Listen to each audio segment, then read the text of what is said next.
Di tengah kehidupan modern yang serba cepat, banyak dari kita merasa terjebak dalam pusaran waktu yang tidak pernah berhenti. Kehidupan terasa begitu sibuk, tetapi pikiran kita seringkali tertinggal di belakang, berputar-putar tanpa henti. Ini muncul dari kebiasaan untuk menanggapi segala hal, bahkan hal-hal kecil yang seharusnya tidak perlu dipikirkan terlalu dalam. Setiap keputusan terasa besar, setiap pendapat orang lain seolah menjadi penilaian terhadap diri kita, dan setiap situasi bisa menyebabkan kecemasan. Semakin keras kita mencoba mengendalikan segalanya, semakin besar kekacauan yang kita rasakan. Hal ini tidak hanya membuat kita lelah secara fisik, tetapi juga mental. Kelelahan ini bukan karena beban hidup yang berat, tetapi karena kita terus-menerus melawan hal-hal yang sebenarnya bukan milik kita untuk dikendalikan. Kita seringkali tidak sadar bahwa kita menghabiskan energi untuk hal-hal yang berada di luar kendali kita, seperti reaksi orang lain atau situasi yang tidak dapat dipastikan. Filsafat Stoik memberikan panduan untuk memahami perbedaan antara yang bisa kita kendalikan dan yang tidak. Dengan pendekatan ini, kita dapat menemukan ketenangan batin dan berhenti berjuang melawan hal-hal yang tak bisa kita ubah. Memfokuskan diri pada apa yang benar-benar dalam kendali kita. Sikap dan respons kita terhadap kehidupan. Salah satu prinsip utama dalam Stoikisme adalah belajar membedakan antara hal yang bisa kita kendalikan dan yang tidak. Banyak kali kita merasa kelelahan bukan karena masalah besar, tetapi karena terus-menerus berusaha mengendalikan hal-hal yang sebenarnya di luar jangkauan kita. Cobalah bayangkan seseorang yang duduk di halte menunggu angkutan umum yang terlambat. Ia mengeluh, gelisah terus-menerus memeriksa jam, seolah-olah keluhannya bisa mempercepat kedatangan kendaraan itu. Padahal, apapun yang ia lakukan tidak akan mengubah kenyataan. Di sisi lain, orang yang duduk di sebelahnya tampak tenang, membaca buku atau sekadar menikmati pemandangan. Apa yang membedakan keduanya? Yang satu berusaha keras mengendalikan waktu dan angkutan. Dua hal yang jelas bukan dalam kendalinya. Yang satunya lagi memfokuskan perhatian pada apa yang ia bisa kendalikan, sikap dan respon terhadap situasi tersebut. Filosof Stoik seperti Epictetus mengingatkan bahwa satu-satunya hal yang benar-benar dalam kendali kita adalah pikiran dan sikap kita terhadap dunia. Dengan memahami ini, kita dapat mengurangi stres dan kecemasan dengan melepaskan apa yang tidak dapat kita ubah. Ini bukan berarti pasrah, tetapi memilih untuk fokus pada aspek yang bisa kita kendalikan dan melepaskan sisanya. Dalam kehidupan yang penuh distraksi, seringkali kita terjebak dalam pikiran tentang masa depan atau penyesalan terhadap masa lalu, sementara kita kehilangan kesempatan untuk sepenuhnya hadir di momen sekarang. Stoikisme mengajarkan pentingnya kehadiran total di saat ini. Begitu banyak dari kita yang secara fisik berada di satu tempat, tetapi pikiran kita terlempar kemana-mana, mungkin merenung tentang pekerjaan yang belum selesai, atau kekhawatiran tentang hal-hal yang belum terjadi. Contoh sederhana adalah ketika kita sedang makan bersama keluarga, namun pikiran kita justru berada di email kantor atau tugas yang menunggu. Kehadiran fisik tidak cukup. Kita harus hadir sepenuhnya dengan perhatian dan kesadaran di dalamnya. Marcus Aurelius, seorang tokoh Stoik terkenal, mengingatkan bahwa hidup kita hanya terjadi di saat ini, bukan di masa lalu atau masa depan. Kehadiran penuh di saat ini bukan berarti kita melupakan tanggung jawab untuk masa depan, melainkan cara agar kita tidak dikendalikan oleh kecemasan akan apa yang akan datang. Dengan latihan kesadaran, kita bisa meminimalkan perasaan gelisah yang sering muncul ketika kita terlalu fokus pada hal-hal yang tidak dapat kita kendalikan. Ketika kita benar-benar hadir, kita bisa menikmati setiap detik hidup dengan lebih jernih, tidak terperangkap dalam kekhawatiran yang tidak perlu. Perubahan adalah satu-satunya hal yang pasti dalam hidup. Namun seringkali kita merasa takut atau tidak siap menghadapinya. Stoikisme mengajarkan kita untuk menerima perubahan sebagai bagian alami dari kehidupan. Seringkali kita merasa sangat terikat dengan rutinitas atau identitas yang kita bangun selama bertahun-tahun, sehingga perubahan, meskipun membawa kesempatan, terasa seperti ancaman. Hal ini bisa terjadi ketika hubungan berubah, pekerjaan berakhir, atau bahkan ketika tubuh kita mulai menua. Stoik mengajarkan bahwa ketakutan akan perubahan adalah salah satu sumber penderitaan terbesar. Marcus Aurelius menulis bahwa kita harus menerima kenyataan bahwa segala sesuatu di dunia ini tunduk pada perubahan. Ketika kita menolak atau berjuang melawan perubahan, kita justru memperbesar rasa sakit dan penolakan terhadap kenyataan. Sebalik, ketika kita menerima perubahan dengan lapang dada, kita tidak hanya mengurangi ketakutan, tetapi juga membuka diri untuk kesempatan baru yang mungkin lebih baik. Namun, menerima perubahan bukan berarti kita pasrah begitu saja. Stoik mengingatkan kita untuk tetap bertanggung jawab dalam menghadapi perubahan. Artinya, kita tetap berusaha dan bergerak maju, tetapi kita tidak lagi menghabiskan energi untuk berusaha mengontrol atau menahan apa yang sudah pasti terjadi. Dengan cara ini, kita belajar untuk beradaptasi dengan kehidupan dan menemukan kebijaksanaan. Dalam setiap perubahan yang terjadi, salah satu hal yang sering mengganggu ketenangan batin kita adalah ketergantungan pada pengakuan atau pujian dari orang lain. Dalam dunia yang semakin kompetitif ini, kita seringkali merasa bahwa nilai diri kita ditentukan oleh bagaimana orang lain melihat kita. Hal ini bisa terjadi dalam banyak aspek kehidupan, mulai dari pekerjaan hingga hubungan pribadi. Namun, Stoikisme mengajarkan kita untuk tidak bergantung pada pengakuan eksternal sebagai dasar kebahagiaan atau harga diri kita. Epictetus, seorang filsuf Stoik, menekankan bahwa pengakuan dari luar adalah sesuatu yang berada di luar kendali kita. Jika kita mendasarkan nilai diri kita pada pujian atau kritik orang lain, kita akan mudah terembang-ambing oleh penilaian tersebut. Ini dapat menyebabkan kecemasan, frustrasi, bahkan rasa tidak cukup. Oleh karena itu, Stoik mengajarkan kita untuk membangun validasi diri dari dalam, dengan berpegang pada prinsip dan nilai yang kita anut. Dengan melepaskan ketergantungan pada pengakuan eksternal, kita mulai hidup dengan integritas yang lebih dalam. Kita tidak lagi mencari pujian, tetapi bertindak sesuai dengan apa yang benar menurut kita. Ini memberi kebebasan dari tekanan sosial dan memberi ketenangan batin, karena kita tidak lagi merasa perlu untuk membuktikan diri kepada dunia. Dengan demikian, kita dapat hidup lebih autentik, tenang, dan lebih bebas. Hidup tidak selalu bergerak maju secara linear. Ada kalanya kita menghadapi periode stagnasi atau kemunduran yang seolah menandakan kegagalan. Dalam budaya modern yang sering mengagungkan pencapaian dan kemajuan yang terlihat, kita sering merasa bersalah atau tidak cukup ketika hidup terasa datar atau tidak ada perkembangan besar. Namun, Stoikisme mengajarkan kita untuk melihat hidup sebagai sebuah siklus alami, bukan garis lurus yang terus naik. Seperti alam yang memiliki musim panas dan musim dingin, siang dan malam, hidup kita pun memiliki fase-fase tertentu. Ada waktu untuk bertumbuh, ada waktu untuk beristirahat. Stoik menekankan pentingnya menerima dan memahami siklus ini. Ketika kita melalui fase yang tampaknya tidak produktif atau penuh tantangan, itu bukanlah sebuah kegagalan, tetapi bagian dari proses hidup yang perlu diterima dengan lapang dada. Dengan memahami bahwa hidup memiliki ritme dan siklusnya sendiri, kita bisa lebih sabar dan tidak terlalu keras pada diri sendiri. Jika kita merasa hidup mulai melambat, mungkin itu adalah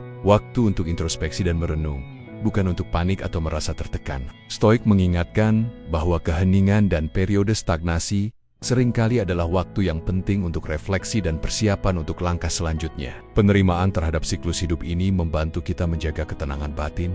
Kesulitan dan penderitaan adalah bagian yang tak terhindarkan dari hidup. Namun Stoikisme mengajarkan kita untuk melihatnya sebagai kesempatan untuk tumbuh dan berkembang. Dalam banyak budaya, kita diajarkan untuk menghindari atau menanggapi kesulitan dengan cara yang penuh penolakan atau keluhan. Namun, menurut Stoik, justru dalam kesulitan kita bisa menemukan kekuatan dan kebijaksanaan yang sejati. Penderitaan atau tantangan yang kita hadapi tidak selalu bisa dihindari, tetapi bagaimana kita meresponsnya adalah pilihan kita. Stoikisme mengajarkan bahwa setiap kesulitan adalah ujian untuk karakter kita. Sebagai contoh, ketika kita menghadapi kehilangan atau kekecewaan, kita bisa memilih untuk terpuruk dalam kesedihan, atau kita bisa menghadapinya dengan ketenangan dan kebijaksanaan, mengambil pelajaran dari pengalaman tersebut. Menurut teori psikologi yang disebut post-traumatic growth, tidak semua orang tumbuh setelah mengalami trauma, tetapi bagi mereka yang mampu reflektif dan memberi makna pada pengalaman tersebut, penderitaan bisa menjadi jalan menuju pembaruan diri. Stoik percaya bahwa pertumbuhan sejati datang ketika kita bisa menghadapi kesulitan dengan keberanian, bukan untuk menghindarinya, tetapi untuk menerima dan belajar darinya. Ini bukan soal menganggap kesulitan sebagai sesuatu yang baik, tetapi lebih tentang bagaimana kita menghadapinya dengan kepala tegak dan hati yang terbuka untuk pembelajaran. Dalam dunia yang seringkali mengukur kesuksesan berdasarkan pencapaian eksternal seperti kekayaan materi, status sosial, atau pengakuan publik, Stoikisme mengajarkan kita untuk mengejar kekayaan batin yang jauh lebih penting dan tahan lama. Kekayaan batin bukanlah sesuatu yang bisa dilihat atau diukur dengan standar duniawi, tetapi merupakan ketenangan, kebijaksanaan, dan integritas diri yang dibangun dari dalam. Stoik percaya bahwa kebahagiaan sejati tidak datang dari apa yang kita miliki, tetapi dari bagaimana kita menghargai dan menjalani hidup. Ketika kita membangun kekayaan batin, kita mulai merasa cukup dengan diri kita sendiri. Terlepas dari apa yang dunia luar pikirkan atau nilai kita berdasarkan pencapaian eksternal, dengan memiliki integritas dan ketenangan dalam diri, kita bisa menghadapi tekanan hidup dengan lebih baik. Kekayaan batin juga melibatkan kemampuan untuk tetap tenang dalam menghadapi tantangan, tidak terimbang-ambing oleh pujian atau kecaman. Ini tentang menemukan kedamaian dalam diri, memahami bahwa nilai sejati kita datang dari siapa kita, bukan apa yang kita miliki. Stoik mengajarkan kita untuk memusatkan perhatian pada hal-hal yang tidak bisa hilang. Kebijaksanaan, karakter, dan hubungan yang bermakna. Ketika kita mulai membangun kekayaan batin, kita mulai hidup lebih autentik, tidak terikat pada penilaian atau hasil yang sementara. Salah satu prinsip penting dalam stoikisme adalah memahami dan menerima takdir. Dalam kehidupan, kita sering dihadapkan pada situasi yang di luar kendali kita, perubahan yang tidak terduga, kehilangan yang menyakitkan, atau kemunduran yang mengganggu rencana kita. Alih-alih melawan atau menghindari kenyataan tersebut, Stoik mengajarkan kita untuk menerima takdir dengan ketenangan. Marcus Aurelius, seorang tokoh Stoik, menulis bahwa segala hal yang terjadi dalam hidup adalah bagian dari urutan alam yang lebih besar dan terkadang di luar kemampuan kita untuk mempengaruhi. Menerima kenyataan bukan berarti pasrah atau berhenti berusaha, tetapi lebih kepada menyadari bahwa kita tidak selalu bisa mengendalikan hasilnya. Yang bisa kita kontrol adalah sikap kita terhadap peristiwa tersebut. Penerimaan ini membawa kita pada kedamaian batin, karena kita tidak lagi bergantung pada harapan atau ekspektasi yang seringkali bertentangan dengan kenyataan. Mengakui bahwa beberapa hal memang tak bisa diubah, memberi kita ruang untuk bergerak dengan lebih bijaksana. Stoikisme mengajarkan bahwa kita harus berfokus pada respons kita terhadap takdir, bukan pada peristiwa itu sendiri. Dengan cara ini, kita dapat menjalani hidup dengan lebih tenang dan tanpa rasa terbebani oleh hal-hal yang berada di luar kendali kita. Stoikisme mengajarkan kita untuk tidak hanya hidup untuk diri sendiri, tetapi untuk menjadi manfaat bagi orang lain. Filosof Stoik seperti Epictetus dan Marcus Aurelius menekankan pentingnya hidup sebagai bagian dari komunitas manusia yang lebih besar. Sebagai manusia, kita tidak hanya terhubung dengan diri kita sendiri, tetapi juga dengan orang lain dan hidup. Kita seharusnya mencerminkan kontribusi positif terhadap sesama. Berlaku baik, membantu orang tanpa mengharapkan imbalan, adalah salah satu bentuk kebajikan tertinggi dalam stoikisme. Membantu orang lain bukan hanya soal memberi materi, tetapi juga tentang memberikan perhatian, kebaikan, dan dukungan pada saat-saat yang sulit. Stoikisme mengajarkan bahwa tindakan kebaikan seharusnya datang dari niat tulus, bukan dari keinginan untuk dipuji atau mendapat pengakuan. Namun, Stoik juga mengingatkan kita untuk tidak mengorbankan diri sendiri dalam proses ini. Membantu orang lain harus datang dari tempat yang penuh, bukan dari rasa takut akan penolakan atau kebutuhan akan validasi. Ini berarti memberi dari hati yang ikhlas, dengan pemahaman bahwa kebaikan sejati bukan tentang mendapatkan pengakuan tetapi tentang menciptakan hubungan yang saling mendukung dan memperkuat. Dengan menjadi manfaat bagi sesama, kita tidak hanya memberi kepada dunia, tetapi juga memperkaya hidup kita sendiri dengan rasa kedamaian dan tujuan yang lebih dalam. Refleksi diri adalah bagian penting dari filosofi Stoik.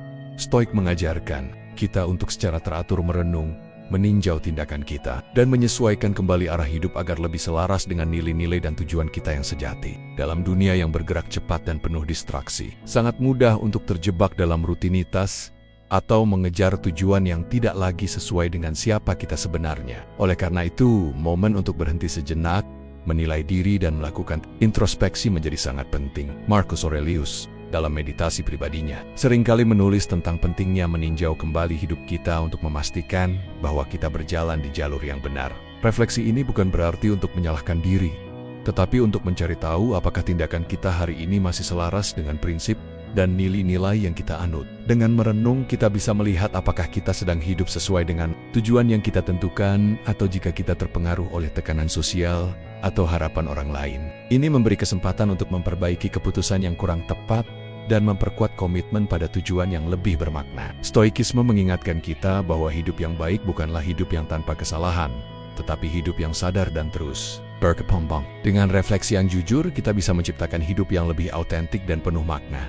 Stoikisme bukan sekadar filosofi, tetapi panduan hidup yang dapat membantu kita menghadapi tantangan dengan lebih bijaksana dan tenang. Prinsip-prinsip yang diajarkan oleh para filsuf Stoik, seperti mengendalikan apa yang bisa kita kendalikan, menerima perubahan, membangun kekayaan batin, dan memberi manfaat bagi orang lain, Semuanya berfokus pada pencapaian ketenangan batin dan hidup yang lebih bermakna. Dengan membedakan antara apa yang dalam kendali kita dan apa yang tidak, kita bisa melepaskan kecemasan yang tidak perlu, menghargai dan menerima setiap fase hidup sebagai bagian dari siklus alami memungkinkan kita untuk tetap tenang ketika perubahan terjadi. Selain itu, dengan membangun integritas dan kebijaksanaan dari dalam, kita dapat menjalani hidup dengan lebih autentik tanpa bergantung pada penilaian eksternal. Penerapan prinsip stoik juga mengajarkan pentingnya membantu sesama, bukan untuk mendapatkan pengakuan, tetapi sebagai ekspresi dari kemanusiaan yang sejati. Melalui refleksi diri yang jujur dan teratur, kita bisa menilai kembali jalan hidup kita dan memastikan bahwa kita selaras dengan nilai-nilai yang paling penting. Akhirnya, stoikisme mengajak kita untuk hidup lebih sadar, lebih tenang, dan lebih bijaksana, tidak terpengaruh oleh tekanan eksternal, dan fokus pada apa yang benar-benar penting dalam hidup.